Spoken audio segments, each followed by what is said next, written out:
Before we begin, I want to invite you to settle for a moment.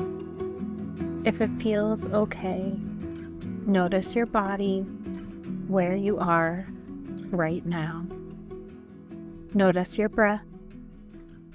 Notice any tension, any softness, without trying to change it. This conversation isn't about fixing yourself. It's about awareness, responsibility, and care. And if anything in this episode feels tender, let that be information, not something you need to judge or push away. This is part 1 of a series on emotional responsibility. And today, I begin with something simple but deeply important. Unhealed pain is loud. And when I say that, I don't mean dramatic or obvious. I mean, it shows up quietly in the body as tension, bracing, hypervigilance, or reactivity. It shows up when neutral moments suddenly feel heavy, when small interactions feel charged, when your body reacts before your mind even knows why. When pain hasn't been tended to, the nervous system stays on watch. It scans for danger before it scans for truth. This doesn't mean you're broken. It means your system learned how to survive. Here is where compassion and responsibility meet. Reactivity isn't a character flaw. It's information. But when we don't recognize it as information, we mistake it for reality. We assume the intensity means something is wrong out there, when oftentimes something inside us is asking to be noticed. Not every trigger is an attack. Some are invitations to heal. And awareness, real awareness, is not judgment.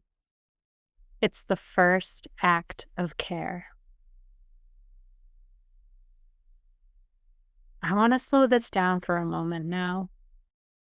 Think of a recent situation where you felt activated, not overwhelmed, just charged, tight in your body, tense, heavy in your chest, a pit in your stomach, or that bubble in your throat.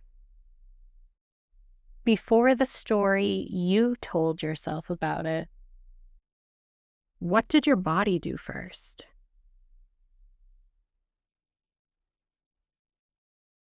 Was it that tightening in your chest?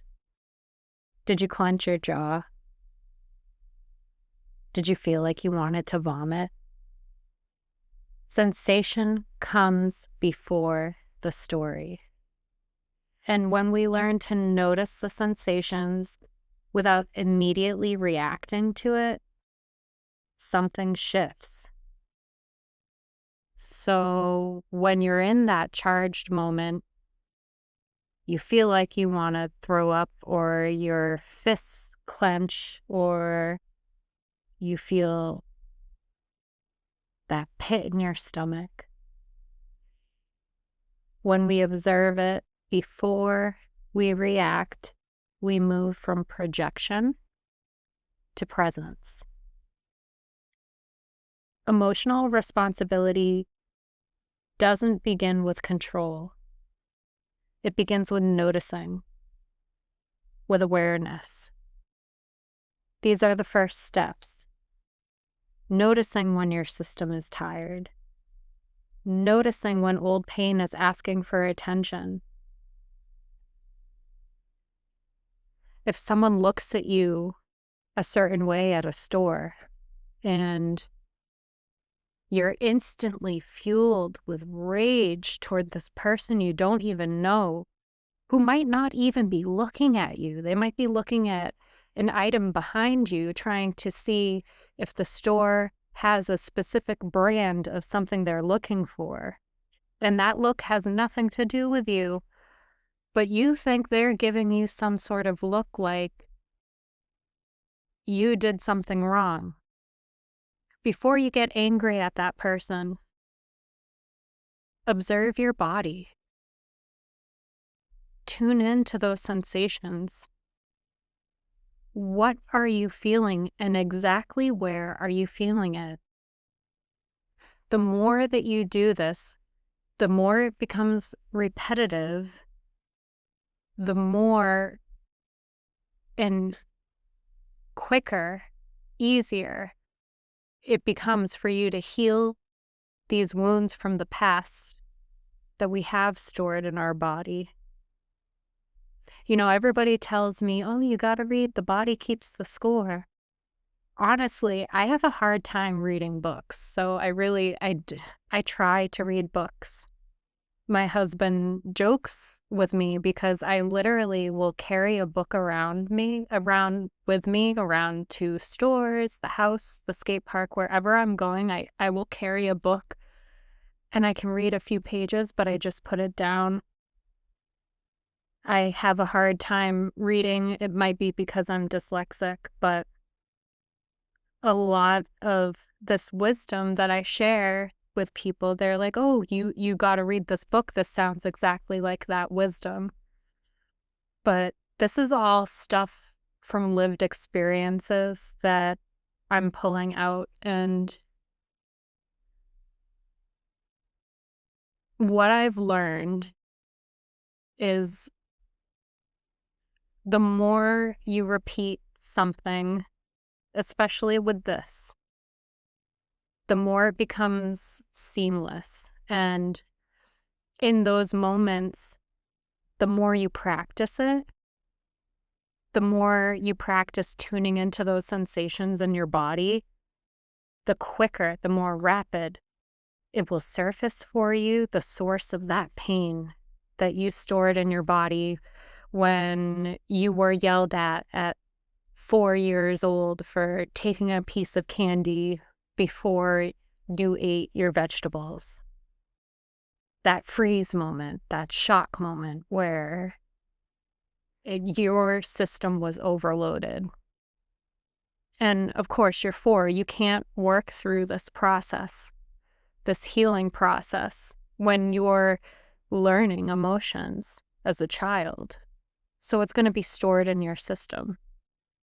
But then that look that your caregiver gave you when you were 4, because you took that chocolate before you were supposed to, some other woman gave a similar look to you at a store, and you froze. Fear came over your body. But she was just looking for something. She was confused. She wasn't even looking at you. But you perceived it as a threat. But that's surfacing because it's something that needs to be healed and cleared. Where you are headed, your body does not have room to store these wounds, these pains, these moments, situations, and circumstances from the past. It's time to clear it. It cannot come with you.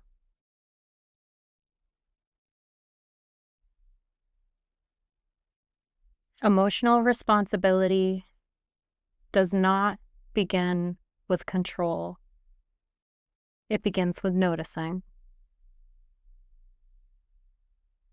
Noticing where your system is tired. Noticing when old pain is asking for attention.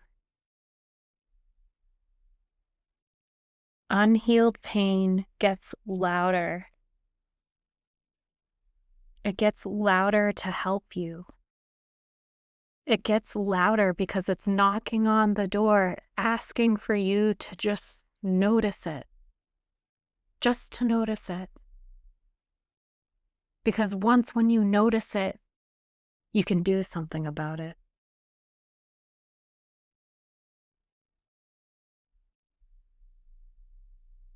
On that note, if this episode stirred something within you, if you felt anything,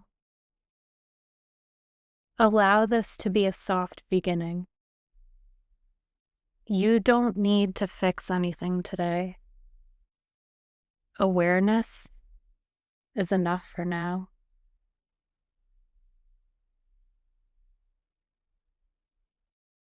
In the next episode, we'll talk about what emotional responsibility actually is and what it isn't. For now, thank you so much from the depths of my heart and my soul for listening. If you're here, it's for a reason. You were called here, and these messages were for you. Please take gentle care of yourself. I'm sending you all so much love and support.